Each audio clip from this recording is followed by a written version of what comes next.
Hello friends, let me talk to you about the poem Kubla Khan written by Samuel Taylor Coleridge. Samuel Taylor Coleridge, of course, as you all know, is one among the older romantic poets, a friend and contemporary of William Wordsworth, and both of them together brought out the lyrical ballad in 1798. And while Wordsworth took nature as his theme and contributed the major number of poems in that collection, Coleridge concentrated more on the supernatural elements.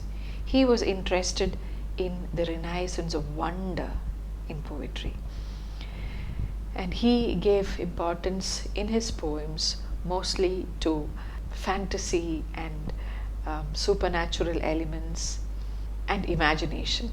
Coleridge has also given a subtitle to this particular poem, Kubla Khan, or A Vision in a Dream, a Fragment.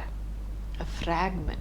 It is believed that Coleridge was inspired to write this poem by an opium-induced sleep and a dream that he saw in that sleep.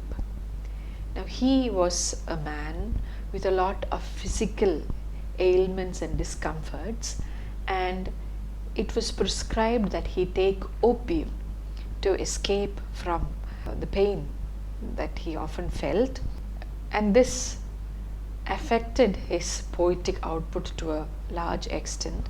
In the context of this poem, he had taken some opium and he fell asleep, and in that half sleep, disturbed sleep, he saw a wondrous dream. And it is again said that somebody woke him up in the middle of his sleep and he could not go back to the dream. And so the second part of the poem doesn't exactly fit into or match with the rest of the poem, though he has made an attempt to. So that is why he has called the poem a fragment, because he himself knew that it was incomplete and lacked perfection. So let's take a look at this poem. And the title, Kubla Khan. Kubla Khan is a real character, a great warrior who is the grandson of Genghis Khan of Mongolia. And Kubla Khan too was a great fighter and a conqueror. He gives the title Kubla Khan to the poem, though the poem is not about Kubla Khan at all. It is about something that Kubla Khan had built. It is more about that creation than about the man called Kubla Khan. So this is how the poem begins. In Xanadu did Kubla Khan a stately pleasure dome decree, where Alph, the sacred river, ran through caverns measureless to man, down to a sunless sea. So twice 5 miles of fertile ground, with walls and towers were girdled round, and there were gardens bright with sinuous rills, where blossomed many an incense-bearing tree. And here were forests ancient as the hills, enfolding sunny spots of greenery. So in that first stanza, he tells us about this place called Xanadu.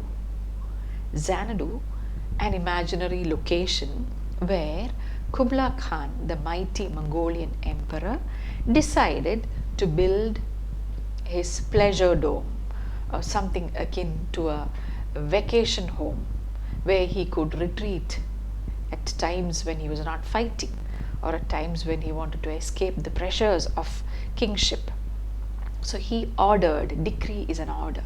So he ordered that a stately pleasure dome be constructed in this place called Xanadu.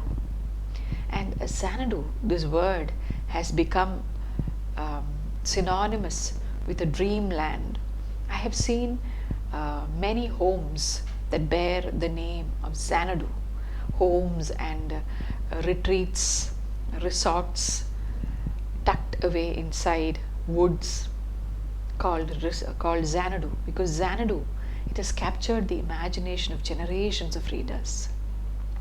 So here he ordered that pleasure dome be built, and now the poet goes on to describe the place called Xanadu and this particular spot where the pleasure dome was to be constructed, where Alph, the sacred river, ran through caverns measureless to man down to a sunless sea.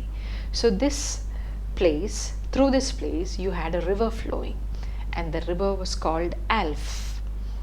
It was a sacred river, and it ran through deep caverns, measureless to man, fathomless, deep, frightening caverns or caves.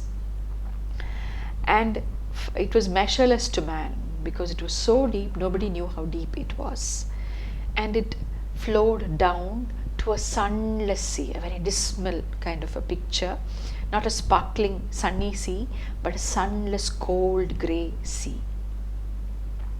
So twice 5 miles of fertile ground with walls and towers were girdled round. So the land, the place chosen for the construction was twice 5 miles of fertile ground. Twice 5 is 10. 2 into 5 is 10. So 10 miles of fertile ground were encircled or girdled round. A girdle, you know, is a belt worn at the waist to hold the dress together, to give it shape.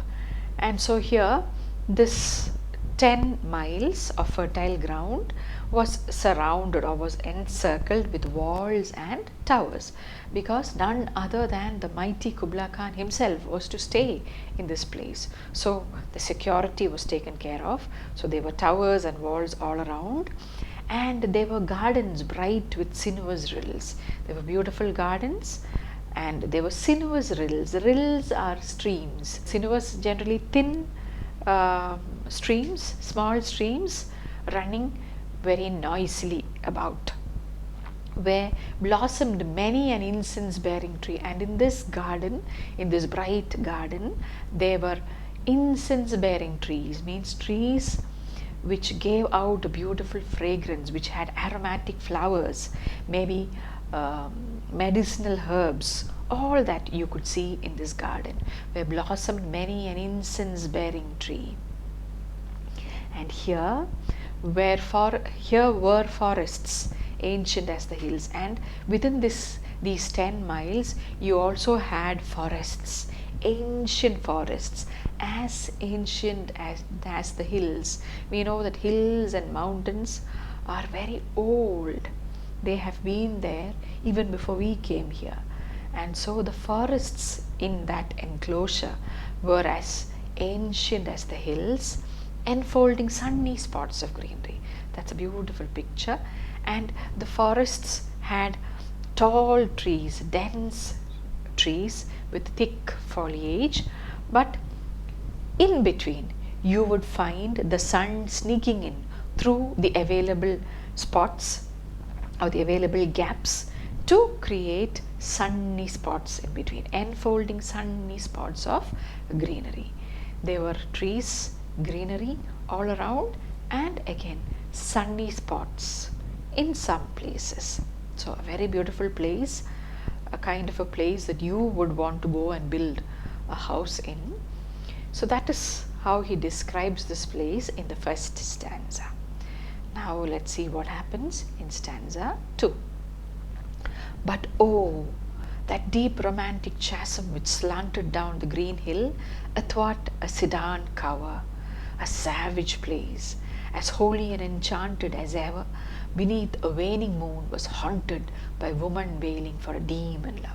So that beautiful picture that he had created in the first stanza is now imbued with some mystery, with some savagery, and with a kind of a frightening and eerie kind of a feeling. He says, but oh, the deep romantic chasm which slanted down. So that we spoke about hills, and the slope of the hills, down the slope of the hills you have a deep chasm. Chasm is a fall, a deep cleft in the side of the mountain, a very steep one, a very deep one too. So there was this romantic chasm. Romantic means it was scenic, it was beautiful, and it was mysterious. That is what made it very romantic. And which slanted down the green hill athwart a sedan cover. Sedan is just a cover of trees, apple trees and all such trees there. And it is a sloping place, and he says it is a savage place. It was holy and enchanted as ever beneath the waning moon, and it was haunted. When you on the nights when you have a waning moon, it was believed that this place was haunted by a woman wailing for her demon lover. Her demon lover maybe had fallen into some danger, or he had simply decided to abandon her, and this woman centuries ago who had been abandoned, and you could hear the cries of this woman wailing for a demon lover.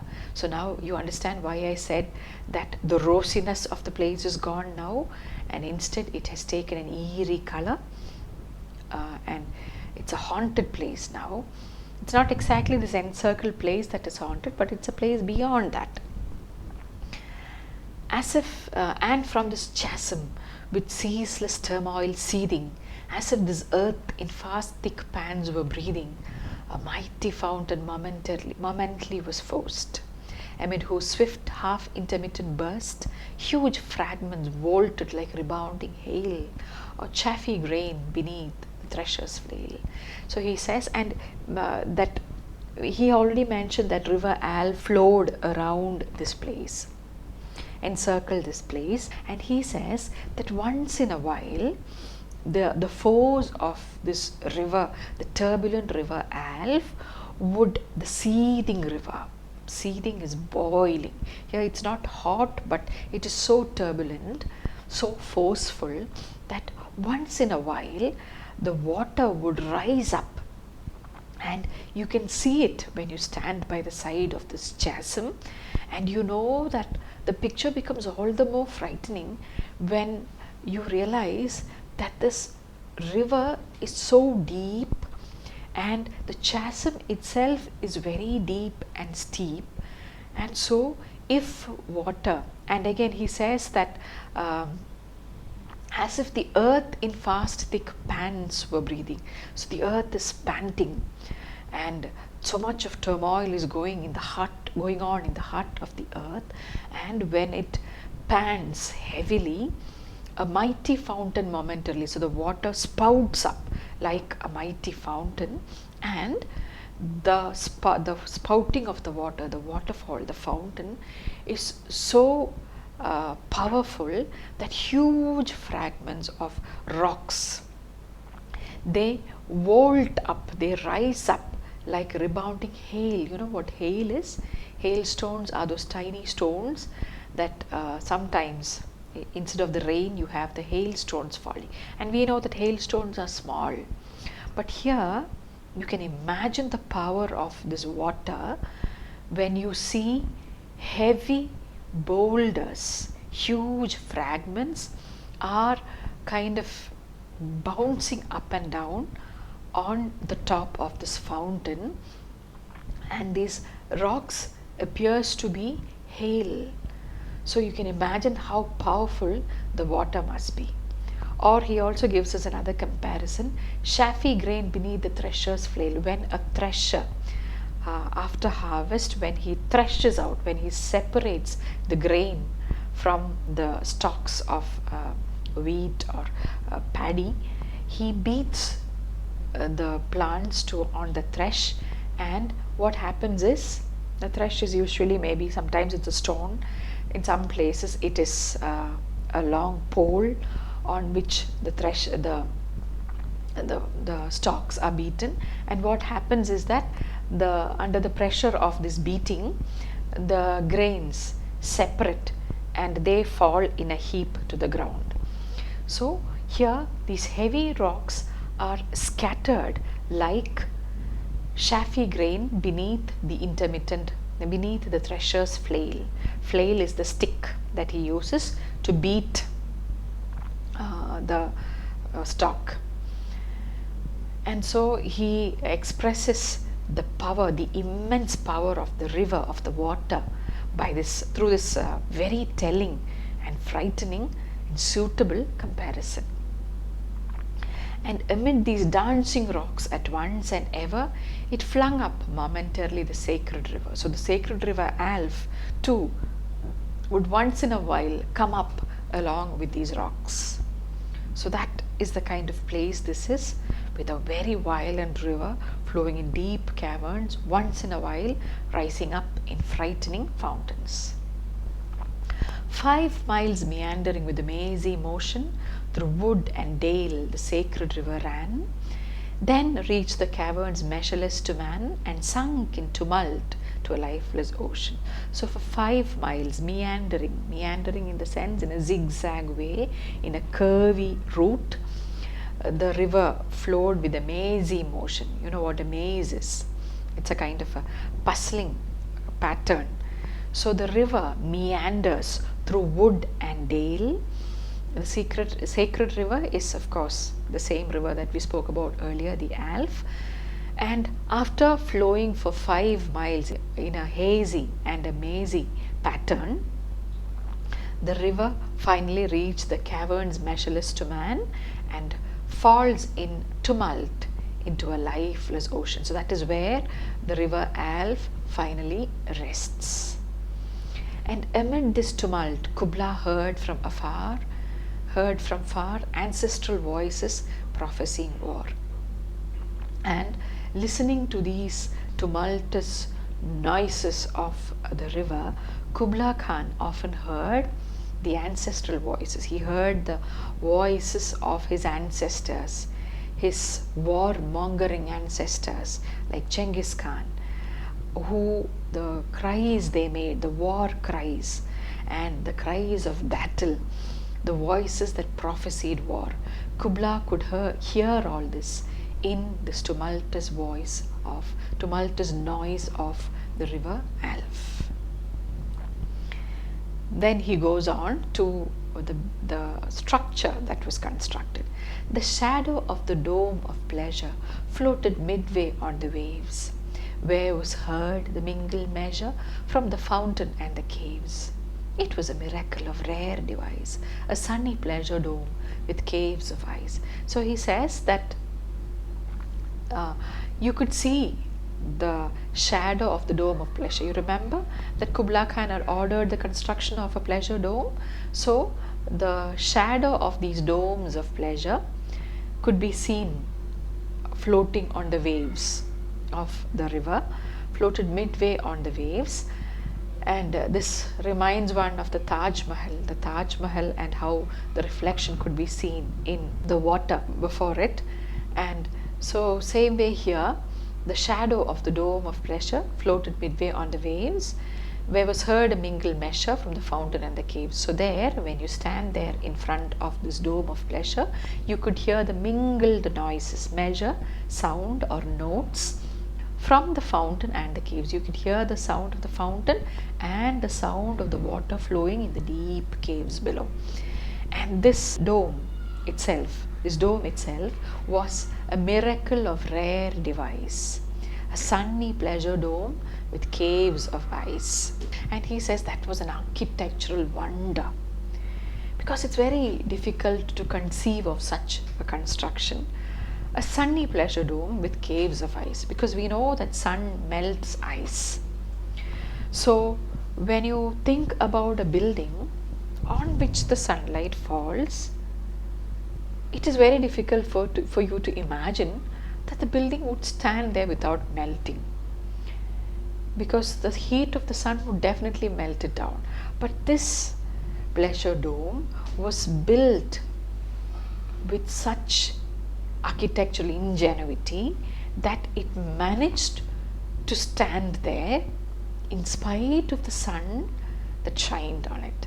So it was a miracle of rare device. He calls it a miracle because this is something that is quite unconceivable. We have heard of palaces of ice built in cold countries where they have long winters. That we can imagine. We have also seen, maybe some of you have visited such places. I, for one, have at least seen it in videos and on the TV, and I know that it is there. But to combine the sun and the ice is definitely a rare device. Just as it is an architectural wonder, it is a rare creative wonder to even think of a sunny pleasure dome with caves of ice. So I guess we can really believe it when Coleridge says that he wrote this in a drug induced, who he was inspired to write this in a drug induced sleep, because this is the stuff of dreams. It is possible only in dreams. So there is no reason to disbelieve him when he says that he saw this in a dream and the poem was just an attempt to record in words what he had already seen in his dream. Now comes the next section of the poem, which of course, now with this last part that we read, it was a miracle of rare device, a sunny pleasure dome with caves of ice. Somewhere at that point, he was rudely awakened from his sleep, and the thought broke there. He could not revive it. In spite, of course, he must have tried, but then he could not continue with the thought. It ended there. And then later, in an attempt to give a kind of an ending to this beautifully begun poem, he wrote this third stanza. Let's see what he says. A damsel with a dulcimer in a vision once I saw. It was an Abyssinian maid, and on her dulcimer she played, singing of Mount Abora. Could I revive within me her symphony and song? To such a deep delight it would win me, that with music loud and long, I would build that dome in air, that sunny dome, those caves of ice, and all who heard should see them there, and all should cry, beware, beware, his flashing eyes, his floating hair. Weave a circle round him thrice, and close your eyes with holy dread, for he on honey dew hath fed, and drunk the milk of paradise. So in this stanza, Coleridge attempts to somehow take forward the idea of this pleasure dome, and now he says, in another vision, a dream, he happened to see a damsel with a dulcimer. Dulcimer is a musical instrument. He saw a young maiden, a damsel, who was playing the dulcimer, and it was an Abyssinian maid, a maid from the fantastical land of Abyssinia, and she was playing a dulcimer. Now the Abyssinians belong to a pagan creed. They are far removed from the Europeans. They are foreign to European imagination and for European culture, and so it gives an exotic feeling. That is why he chooses the Abyssinian maid. So in his dream, this Abyssinian maid was playing sweet note on the dulcimer, and she was singing a song to go along with the tune. And what was she singing of? She was singing of this place called Mount Abora, again an imaginary place, but she was singing maybe with a nostalgia. Maybe Mount Abora was her home, her lost home to which she can never return. So she was singing with great feeling about this Mount Abora. In accompaniment, she had this dulcimer with her. And he says, that was such a beautiful song. I have never heard anything of greater sweetness. So he says, could I revive within me her symphony and song? To such a deep delight it would win me, that with music loud and long, I would build the dome in air. So he says that if only I could sing like that girl, if I could revive in me the song that she sang, the music that she made with her dulcimer, He says, if I could get that, it would give me so much of delight, and I would be inspired to create that dome. Which dome? The sunny dome, the sunny pleasure dome with caves of ice. I will be able to create that dome with my poetry, with my music. I would build the dome in the air, and I can make all my listeners see the dome. And that's why he says, I wish I could learn the secret of her music. I wish I could learn what inspired her, so that I too can sing like her, can write poetry that would build the dome in air, that sunny dome, those caves of ice, and all who heard should see them there, and all should cry, beware, beware, his flashing eyes, his floating hair. So once I succeed in that, in getting or in conceiving the secret of her talent, of her art, I can also create this kind of poetry, of verse. And if I write poetry like that, what would happen? People would be in awe of me. They would be wonderstruck by my talent, by my creativity, and they would all cry in respect and fear, beware, his flashing eyes, his floating hair. So they would not approach him out of fear and respect. They would keep a respectful distance away from him, and they would tell each other, don't go near him. Weave a circle round him thrice. Draw a circle thrice around him, and close your eyes with holy dread. Do not look at him, because he is so powerful. He can blind you with his power, with the brightness of his imagination. For he on honey dew hath fed, because he is no ordinary mortal, but he is a creature of heaven who has been fed on honey dew and drunk the milk of paradise. He has been to heaven, or he has descended from heaven. He has drunk the honey dew, or the manna and the milk of paradise that the gods feed on. So do not go close to him. Do not approach him. Keep away from him. This is what people would say if he could write poetry. So Coleridge dreams and he fervently hopes for the kind of inspiration that can make him write excellent poems. And Coleridge, for one, was often worried that his poetic talent has abandoned him. And in the poem Dejection and Ode, he laments his inability to write poetry. He is afraid that the one talent that he had has been taken away from him. So here in this poem, he expresses his desire for divine inspiration, so that he can keep writing poetry, so that he can make his readers wonder at his talent. He can render them awestruck with the domes of pleasure, with the sunny domes, with caves of ice, which he can create with his words.